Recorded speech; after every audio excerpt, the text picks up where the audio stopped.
Lai laba diena! Sveicieni visiem no Zviedrijas!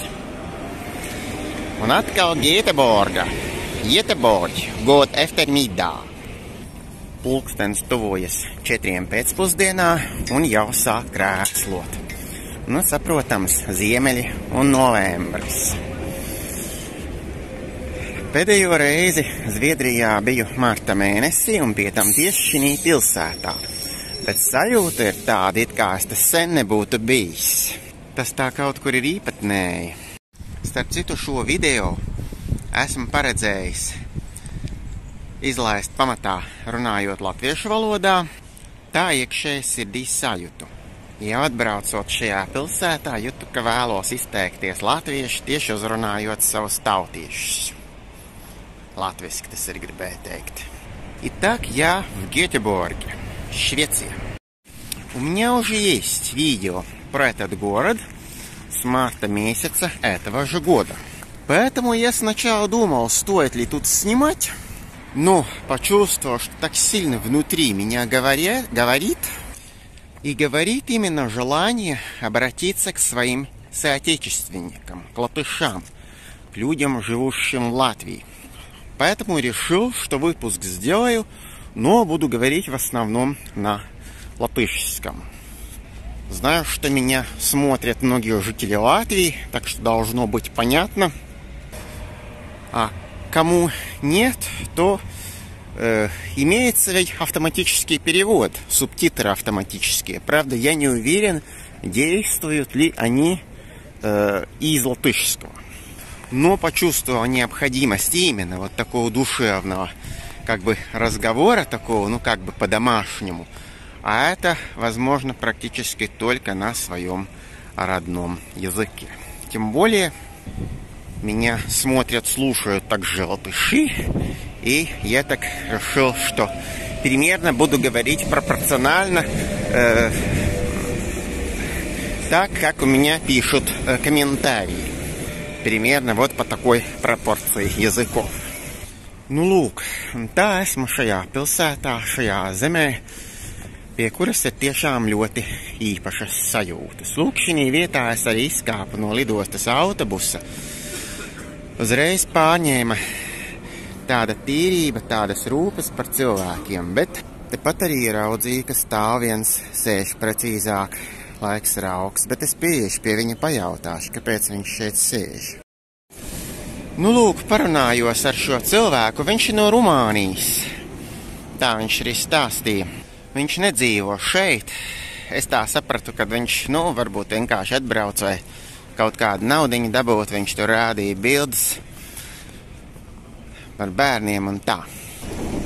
Pagaidām vienīgais, laikam, ko tā redzēju, kaut kad pirms gadiem 6, kad es tā vairāk, 5, 6, kad es vairāk tā, sāku biežāk braukt uz Zviedriju, praktiski pie katra veikala kāds sēdēja. Un, viņi gan bija citādāk, viņi tādi laipni sveicina un tā, nevis tā kā pie mums bieži vien apdzērušies. Bet tomēr tāds jautājums pacēlās, vai tad tādās labklājības valstīs šādi jautājumi tomēr nevar atrisināt. Un ļoti interesanti, ka jau kad pirms gada bija Stokholmā, tāpat arī šeit, Gēteborgā, praktiski vairs nevienu neredzēja. Viņi vienkārši nebija vairāk. Ja varbūt kādreiz ļoti, ļoti reti. Es nezinu, kas tieši tur ir noticis, bet, pilnīgi pieļauju, kad tiešām sabiedrība dara visu, lai cilvēkam nebūtu uz ielas jāsēž vai jāguļ vai jāstāv, jo, tas nav normāli, jā. Šis konkrētais, kā es sapratu, galīgi nebija Zviedrijas iedzīvotājs. Tad viņam droši vien arī nekāds pabalsts arī iespējams, ka nepienākas. Un tagad es tikai sāku atpazīt, ko es esmu aizmirsis. Man jau bija arī Zviedrijas nauda, kronas, nedaudz, bet es viņas kaut kā nepaņēmu līdzi, žēl. Būtu noderējis kaut arī tādā veidā. Tagad mēs esam pašā Gēteborgas centrālajā daļā.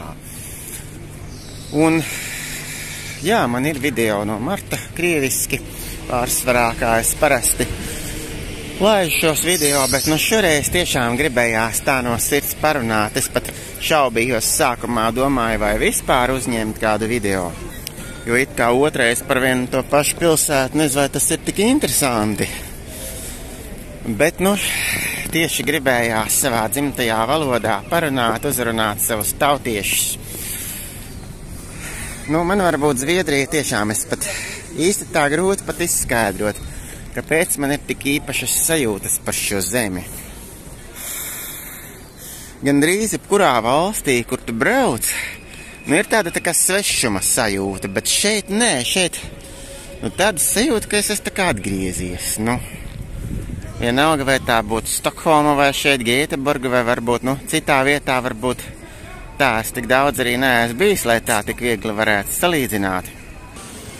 Bet, nu, tad, kad dzirdu zviedru valodu, man tas tiešām atgādina Astrīdas Lindgrenas filmas. Un tas skandināviskais miers, viss tas stils, viņš ir kaut kur ļoti radniecisks ar Latviju, bet tomēr, nu, te gaisā ir kaut kas pilnīgi citādāks. Nu, tiešām tā mums sanāk tāda tā kā aizjūras zeme.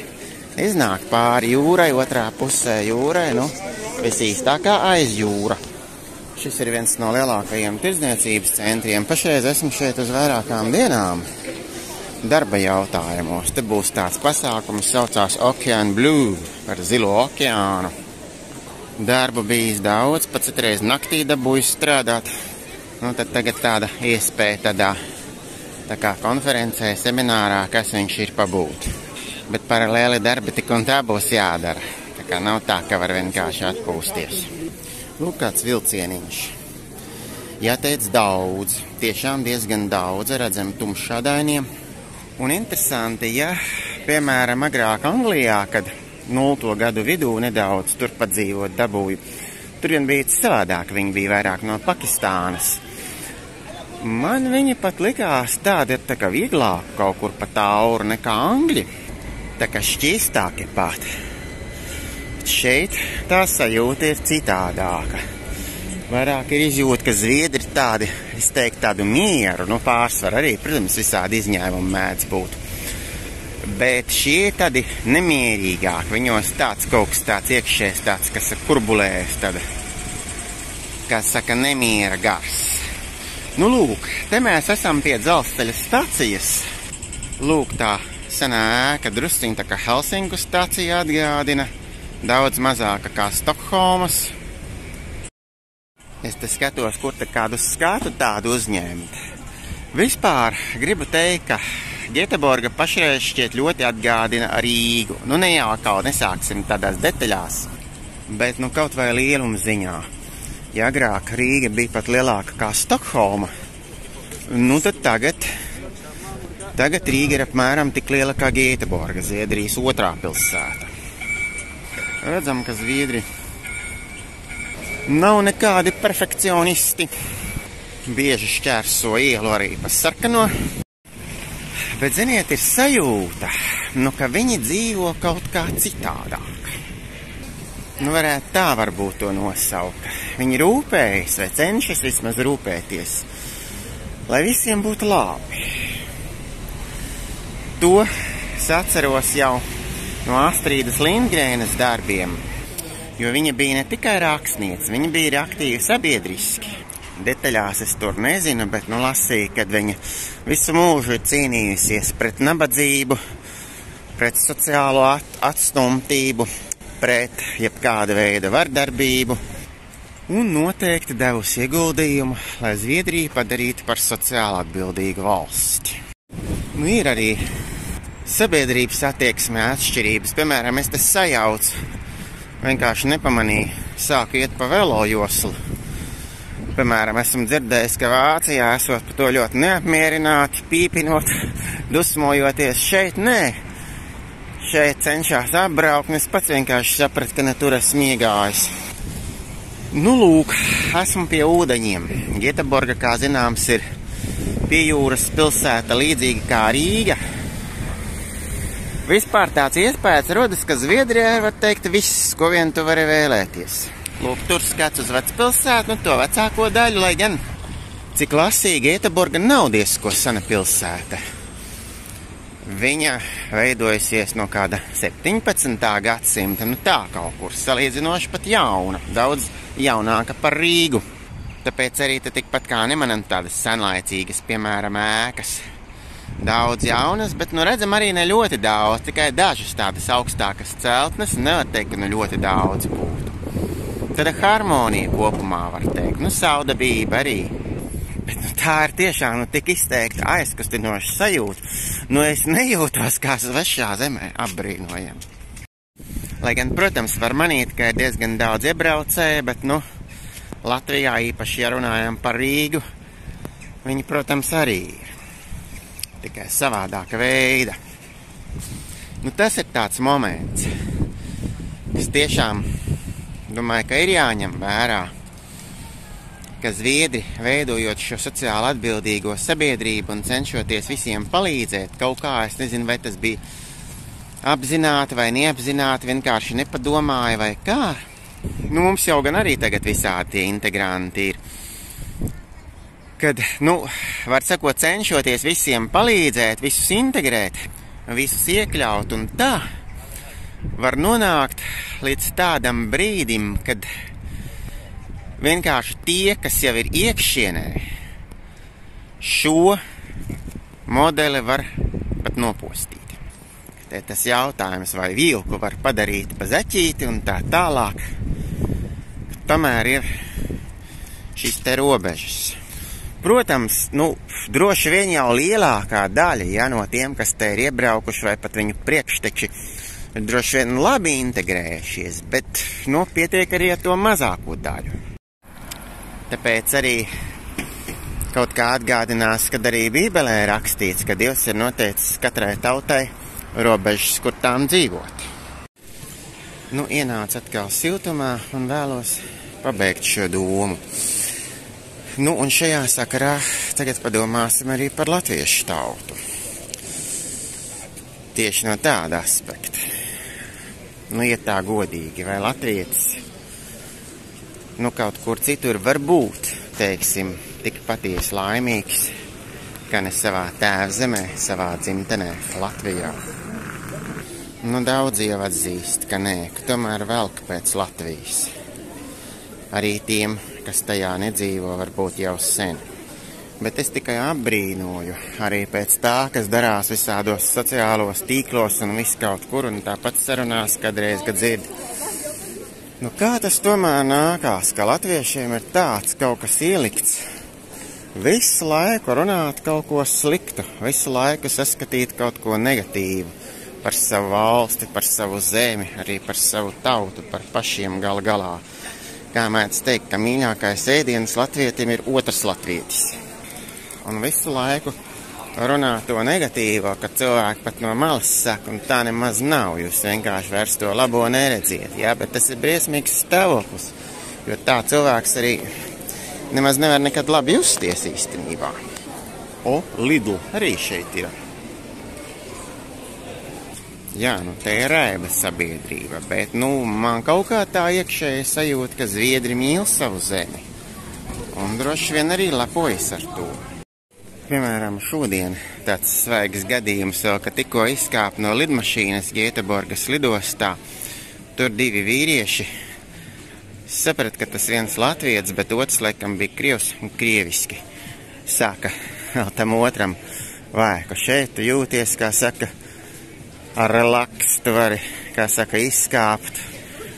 Ka Rīgā jau nu gan lidostā tā nav, tur, kā saka, ar suņiem pat pārbauda un tā. Nu, tā kā es arī tikko biju izgājis, tai kontrolas vietai cauri, es nekādi nevarēju piekrist, ka relaks, jo lidosta gan, protams, ļoti patīkama, bet starp citu arī līdzīgi kā Rīgas lidosta. Man likās pat uzbūve līdzīgi, un Rīgas lidosta jau arī ir mierīga un patīkama.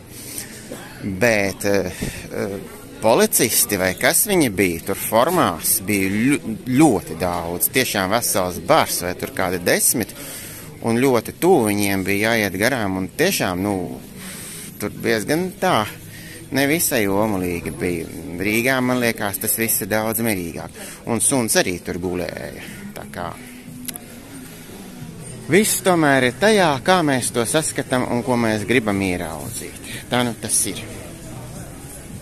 Un ja mēs paši savu Latviju necienīsim un nemīlēsim, tad neviens cits to netik necienīs. Te ir vajadzīgs piemērs. Nu kā var gribēt, lai citi ciena un mīl Latviju, latviešu valodu, ja mēs paši to nedaram? Nu tas viss jau no pašiem taču sākas, un tad citi redzot to piemēru arī cienīs. Nu tāds ceru, ka kopumā mīļš uzrunājums man sanāca tuvojoties 18. novembrim, bet tas nebija it kā speciāli uz to domāts, bet nu tā iekšēji sanāca. Lūk, nu jau vakars Gēteborgā. Turpināšu citā dienā. Nu lūk, un ir sākusies nākošā diena. Es te devos uz pasākumu, ar autobusu izbraucos. Te ir Gēteborgas universitāte. Bija, kā saka, daudz tautas autobusā, un šeit arī ir tas Lindholmas zinātnes parks, kur arī būs pasākums. Varu teikt, ka tiešām atmosfēra un gaisotne kopumā ir zviedriska. Absolūtā vairākumā ir zviedri, un arī kopumā gaisotne ir tāda. Un arī citautieši, kas ir runā zviedriski, un tā skaitā pat arī savā starpā. Nesaku vai vienmēr, bet nu, tas arī ir viscaur izjūtams. Tā kā Latvijai un latviešiem vēl ir daudz uz ko tiekties.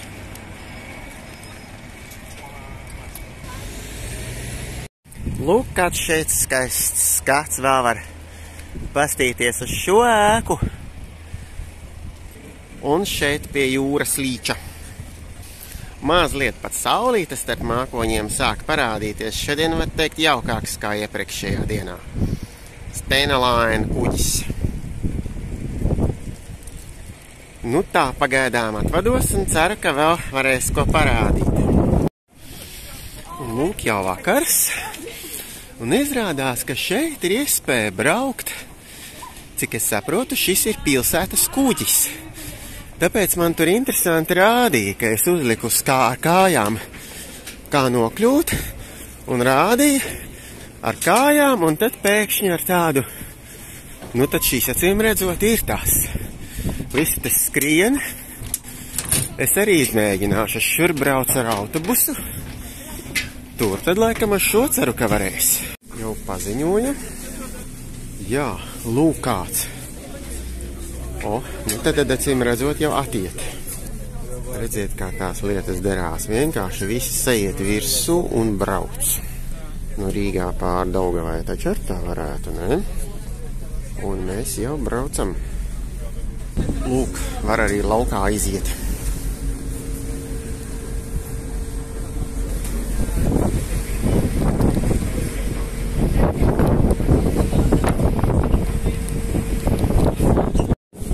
Viņam ir arī numurs. Nu, esam jau atbraukuši un lūk, traps nolaižas. Un tūlīt visi arī iet ārā. Nu, lūk, tā šeit izskatās.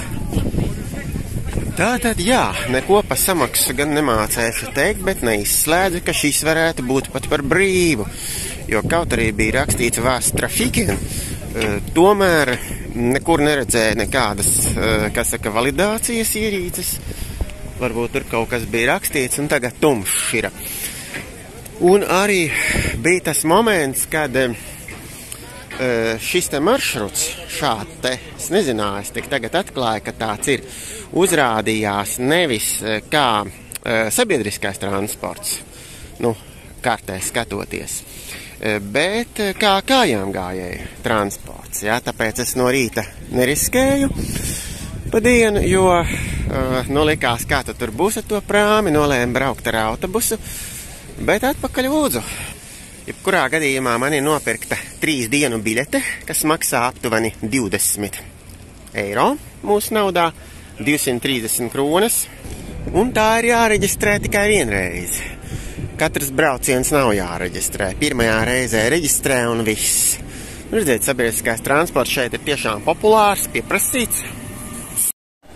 Un pie tam interesanti.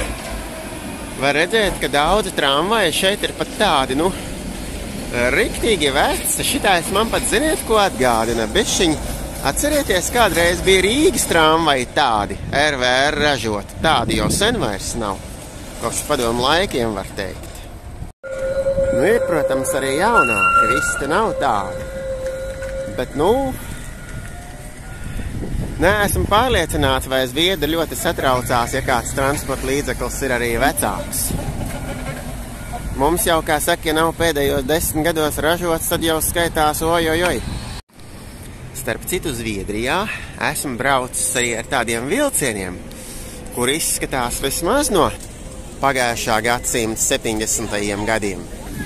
Bez kondicioniera, bez kā, ar šaurām kāpnēm un tā tālāk. Var teikt īsts retro. Manā kanālā ir pat video ar tādiem gan no 21. gan 22. gada. Tā kā var apskatīties. Bet jūs saprotiet, tas netraucē dzīvot. Drīzāk pat patīkam. Protams, tas nenozīmē, ka visiem ir jābūt retro. Tas nenozīmē, ka mums nevajadzētu jauns vilciens. Tas, ka tēma galīgi nav pa to.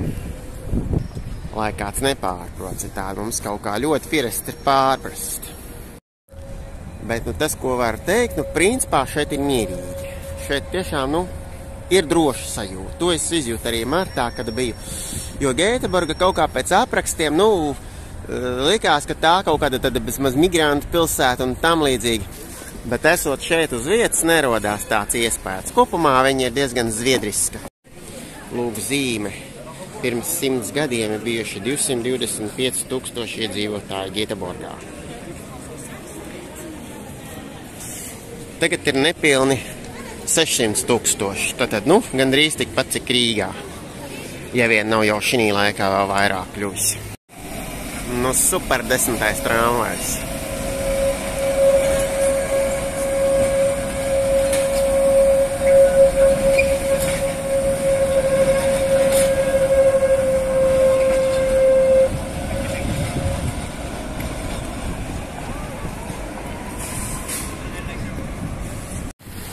Un lūk, kā viss izskatās dienas gaismā, pie tām šodien, kā mēs redzam, saulīte pat uzspīdējusi. Lai gan vispār diezgan dzēstars.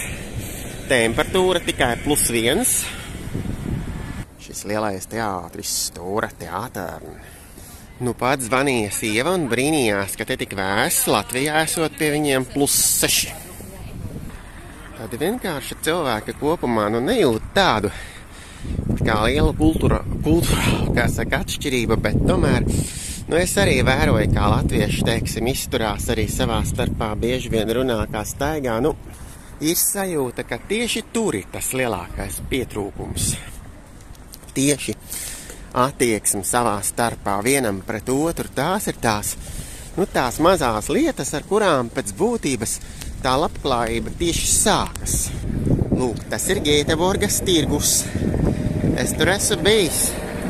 Viņš lielā mērā atgādina, starp citu, mūsu Rīgas tirgus, tikai mazāks. Un gribēju teikt, ka nav jau tā, ka laime būtu mērāma tikai naudā. Tā ir vairāk tāda, var teikt, nemateriāla kategorija. Vairāk ir atkarīga no sajūtas, izjūtas. Kā cilvēks jūtas, un to lielā mērā nosaka tieši savstarpējās attiecības, nekas cits. Un te izskatās gan, ka ir ļoti daudz ko pamācīties var no Zviedriem. Jo dzīves kvalitāti jau veido tieši ikdiena. Piemēram, pat lasīju, kāds trakais esot tur braucis pa kādu šoseju bīstami apdzenot ar busiņu tur, radot, kā saka, avārijas situācijas viena pēc otras. Un tas jau ir tās tieši šī attieksme. Un teikt, ka viss ir atkarīgs no naudas un tam līdzīgi, tad paskatīsimies, sākot no 90. gadiem. Latvijā materiālā labklājība ir pieaugusi daudz reižu. Mums vidējais dzīves līmenis ir pat augstāks kā dažās vecajās ES dalībvalstīs, piemēram, Grieķijā, un kaut kur līdzīgs ar Portugāli. Un ir milzīgi populāra kļūsi šī skatīšanās citu maciņos, vai, ka tik kaut ko pa dārgu neuzbūvē, tas jau paliek, brīžiem šķiet pat slimīgi. Bet tas ir tāds no sociālisma, var teikt, palieka skatīties. Kā saka, lai nebūtu bagāto, bet kā tur teica? Tieši par to bija runa, ka ja Padomju Savienībā cīnījās, kā saka, sociālismā, lai nebūtu nabago, tad Zviedri, kā kaut kur lasīja, arī būvēja sociālismu, tikai savādāk, lai nebūtu nabago. Un tieši tas varbūt ir tas viens no galvenajiem momentiem, ar ko šī valsts arī sajūtas tik pievilcīga. Lūk, šeit, piemēram, var redzēt iekšpagāmiņš. Visa dzīve, var teikt, tādā iekšpagāmiņā, bet viņš ir simpātisks. Bet mums nav jāapskauž. Skauģis neko neiegūst. Opa sekano. Viņi jāsaprot, ka viss ir pašu rokās. Un to es arī novēlu Latvijai un latviešu tautai Latvijas valsts dzimšanas dienā. Lai izdodas noticēt tam, ka arī latvieši var. Un beigt gausties un zūdīties un visu laiku uzskatīt kā citi vainīgi. Viss ir pašu rokās. Tiešām gribētos arī, ka beigtos tā kasīšanās un ecēšanās, jo pēdējā laikā latvieši ļoti savā starpā to dara, un tas ir nepatīkami. Ne tikai latvieši, arī starp, teiksim, tautībām, bet arī starp pašiem latviešiem. Ja, piemēram, pat, kur varēja redzēt, kur divi mīsti, bijušais un esošais ēterā, tur viņi taču varēja apspriest, kā labāk attīstīt nozari, kā labāk risināt problēmas. Nē, viņi tur viens otram ar vārdiem uzbrūk, viens otru pārtrauc, riebīgi, teiksim tā, riebīgi un necienīgi. Vēlu, lai šis viss mainītos. Tā, te izskatās, viens kuģis ir aizgājis. Te jau sāk gaidīt jau nākošo vai citu. Un tas jau arī pienāka, reku jauki. Jā, šis arī būs manējais. Lindholm, ja? Lindholm Spīden. Tieši var redzēt, kā kāpj ārā. Tagad, domājams, daudz mazāk ir to braucēju, kā bija vakarā pēc darba, pēc mācībām. Tiešām var teikt, kā komunismā. Nekādas biļetes, nekas, vienkārši apsēdies un brauc. Es arī nekādu uzrakstu šeit neredzēju par biļetēm. Vienkārši vienā krastā iekāp, apsēdies, otrā krastā izkāp. Viss. Fantastika. Neiespējami, iespējami. Lūk, kur ir saraksts. Faktiski viņš kursē ik pa 7 minūtēm. Visas dienas garumā. Brauciena ilgums ir 6 minūtes, un jau pēc minūtes dodas atpakaļ. Tik labi neredz. Jābeidz arī totālā birokratizācija. Redziet, mums ir noteikts, ka braukšanas tiesības apliecinošs dokuments esot biļete. Kāda šeit biļete? Te nav nekādas biļetes. Lūk, tūlīt jau būsim klāt. Un lūk, šī skaistā, var teikt, universitātes un zinātnes pilsētiņa. Iedomājos, ka mums jau ir arī tādi, kas ir gatavi norakt katru bezmaksas transporta ideju, cik grūti arī Jūrmalā izcīnīt, vai būtu bezmaksas vilciens, arī tur ir pretinieki. Bet šeit lūdzu. Un sabiedrība ir ieguvēja, jo vai jūs redzējāt, cik maz pilsētas centrā ir automašīnu? Un cik daudz gājēja, to nevarēja neievērot, tas ir ļoti uzkrītoši, un līdz ar to gaisa kvalitāte pavisam cita. Un arī ekonomiskā aktivitāte, jo cilvēki vairāk staigā, līdz ar to iepērkās veikalos un tā tālāk. Tad pie darba. Cik skaists skats. Lūk, tāds šis skuteris izskatās no malas. Bet tur, lūk, lielais kuģis dodas ceļā. Kas pa momentu. Tad viņš tik dziļi iebrauc pilsētā.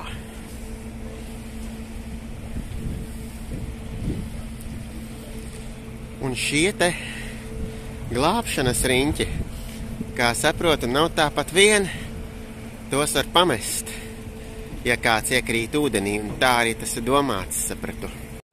Cik skaisti un romantiski.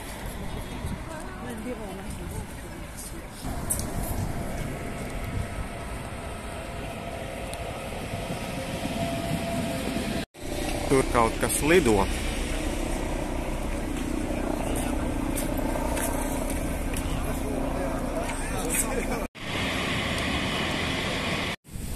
Un tagad gribu parādīt konkrēti, kā izskatās viena no maģistrālām ielām Gēteborgā, Zviedrijas otrā lielākā pilsēta. Tad lūk, šeit tieši šitik plata ir kājām gājēju josla, ietves. Tad nāk velo josla, kur kādreiz redzams kāds taksis arī, bet, ja pareizi saprot, viņiem ir atļauts braukt tik tālu, un šeit jau ir tikai velosipēdiem vairs. Tad ir josla tramvajiem, kur, kā saprotu, mēdz braukt arī autobusi.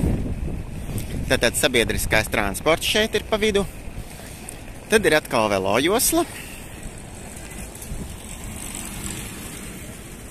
Un tur droši vien ir atļauts arī kādam taksim vai kaut kam tam braukt.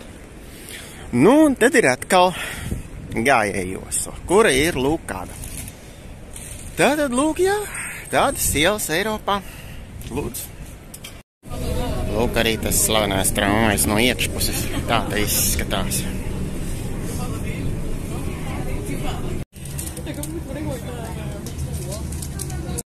Es prasīju, kurā vietā te varētu būt kāds skatu laukums. Man teica, es tā vismaz sapratu, ka tajā ēkā, tur augšā, varot nokļūt. Tas ir tepat pie stacijas un Nils Eriksson termināli, un tā ir autoosta. Nu, esmu nokļuvis līdz ieejai. Kaut arī te ir tādi auto labirinti, bet visur var iziet ar kājām. 20. stāvs. Nu, redzēs, kas būs. Nu, laikam jau tur nekas nesanāks. Augšā tur viss ciet. Tikai no apakšas var paskatīties. Un tā noskaidroju. Lūk, šis te skatu punkts ir īslaicīgi slēgts sakarā ar rekonstrukciju. Atvainojamies par nērtībām. Tātad vispār viņš tur ir, bet pašlaik nevar tikt klāt. Arī tas ir rezultāts. Bet nu, šeit arī skats. Vismaz priekšstatam ir. Un interesanti, ka kaut arī šeit ir tāda, kā saka, tāda diezgan tehniska zona. Tomēr te visur ir vietas gājējiem un velosipēdistiem, un arī tās tiek aktīvi izmantotas. Kā tur tramvaja brauc pa augšu. Es arī izbraucu pa to. Vai kāds tas bija tas tilts, pa kur es tieši aizvakar izbraucu. Un tā jau 4. vakaru esam šeit, šinī pilsētā, šinī zemē. Jāteica, pirmās 2 dienas varēja vēl tā, kā saka, izšķirt un sajust, tad pēc tam viss kaut kā jau aiziet tādā kopumā. Redziet, tā kustība notiek. Nav nekas ūber kruts, bet katram sava vieta un viss ir diezgan saprotami. Nu, šeit sanāk ieja autoostā, no kurienes visdrīzāk rītdien es tad braukšu uz lidostu. Bet video es vēlos pabeigt jau šovakar, lai varu jau sākt viņu likt kopā, cerībā, ka rīt. Nu, rīt jau, lai varētu jau, kā saka, izlaist. Autoosta un iekāpšanas platformas izskatās šādi. Tad viss slēgts un autobuss piebrauc. Lūk, šādā veidā pavarās durvis. Cilvēks iziet un autobuss stāv tur ārpusē. Nu, bet šeit ir dzelzceļa stācija. Centrālstašūnēn, vai Stahūnēn. Iešu jau uzreiz uz vilcieniem, kā nu bez tiem. vismaz mazliet jāpaskatās. Vilcieni šeit ir dažādi. Es jau vakar biju. Nu, šitie jau izskatās vieni no galvenākajiem. Visi nav tādi. Pārsvarā šeit ir piepilsētas vilcieni, bet ir arī Stokholma, Kopenhāgena un Oslo. Lūk, šeit gaida un izskatās tieši uz Kopenhāgenu. Bet šāds visai nesen ir vietējais piepilsētnieks Veststogen. Bet šis meistars brauks uz Kopenhāgenu. Laikam arī zviedru vilciens, es tā saprotu. Viņš izskatās ir caurbraucošais, kaut arī Gēteborga ir tupika stacija. Nu, strupceļi šeit ir, bet redziet, viņš pilns ar cilvēkiem un tā kāps atkal iekšā. Tāpēc, acīm redzot, viņš tā interesanti piebrauc. Nu, nevis ar lokomotīvu, bet acīm redzot ar asti. Šis brauks uz Boras. Tas arī ir ap 100 km, nemaz nav tik tuvu. Šis arī brauks diezgan krietnu gabalu. Zviedrijā ir vairāki dzelzceļa uzņēmumi. Ir centrālais Zviedrijas dzelzceļš, un tad ir dažādi vietējie, lokālie, un arī tādi kā Vī, kas arī brauc garus maršrutus. Tad šis ir nācis no Stokholmas. Nē, viņš acīm redzot brauks uz Stokholmu, tikai vēl nav sākusies iekāpšana. Es nevarēju saprast, uz kurieni tie cilvēki skrien. Izrādās, ka viņam galā šitien stāv vēl viens vilciens, kurš tūlīt atties. Un uz šito acīm redzot visi skrēja. Šitais būs tas Stenungs, un tad tas tagad tūlīt brauks. Nu, lūk, tādas interesantas lietas te notiek. Laikam aizstājas. Notiek te arī dažādas tehniskas, kā saka, problēmas. Vakar tur kāds vilciens 10 minūtes aizkavējās, tur kaut ko līda viņam apakšā skatījās. Tā kā kaut kas tur ar droši vien gadījies. Un uz Stokholmu, kā es ievēroju, kursē dažādu firmu vilcieni, dažādu kompāniju, un pat viens pēc otra citreiz. Tā izskatās, bet nu cenas arī šitiem, cik saprot, ir krietnas. Un lūk, kāds šeit maziņš pašās beigās, jeb precīzāk sākumā uz otrā ceļa. Šādi tupiki izskatās. Jā, atšķirībā no, piemēram, Somijas, kur ir viena kompānija, nezinu, kā tas ir Vācijā, jau arī kā laikam Deutsche Bahn viena. Zviedrijā ir daudz dzelzceļa kompāniju. Nu ko, šāds nu būs šis. Cerams, ka visnotaļ mīļais vēstījums no šīs Zviedru zemes. To noslēdzot, vēl tikai domāju par to, ka mums tagad milzīgi tie strīdi par to saucamo Stambulas konvenciju izvērsušies. Bet es nekādi nevaru saprast, ja, piemēram, mērķis tiešām būtu apkarot vardarbību, ja tas būtu galvenais, vai tad nebūtu par to jāspriež. Nevis tik uzstājīgi jābāžās virsū ar kaut kādām svešām konvencijām. Ja tā padomā, cik mums pa šiem gadiem, kas no mums nav trūcis, tad tas ir tiešām visādas konvencijas, koncepcijas, stratēģijas, stratēģiskie plāni, attīstības plāni, vēl nezinu, viss kaut kas. Bet vai kāds ir papētījis, cik no tiem ir realizēti un kādā pakāpē? Notiek, piemēram, tas šausmīgais notikums Jēkabpilī, kas bija pavasarī, jā? Uzreiz, nu tad vajag konvenciju ratificēt. Nu, tas domgājiens tāds savāds pat. Varbūt nevis konvenciju vajag ratificēt, bet vajag mainīties, nu, pašam sevi mainīt. Pārtraukt uzvesties vārdarbīgi, bet tā vietā pasniegt sevi labajam. Ja šis nodoms ir patiess, tad tur Dievs tiešām nāk palīgā. Tur nāk palīgā, nevis lai viņa vārdu nelietīgi zaimotu, velti valkājot. Tā vietā vai nu tīši vai netīši, bet nu ir tā, ka tautai pamests atkal jauns strīdu sābols. Kā saka, cīnītāji pret vardarbīgi paškļūst vardarbīgi, tikko sastopās ar to, ka kāds viņiem nepiekrīt. Un tā nu uz priekšu netiekam.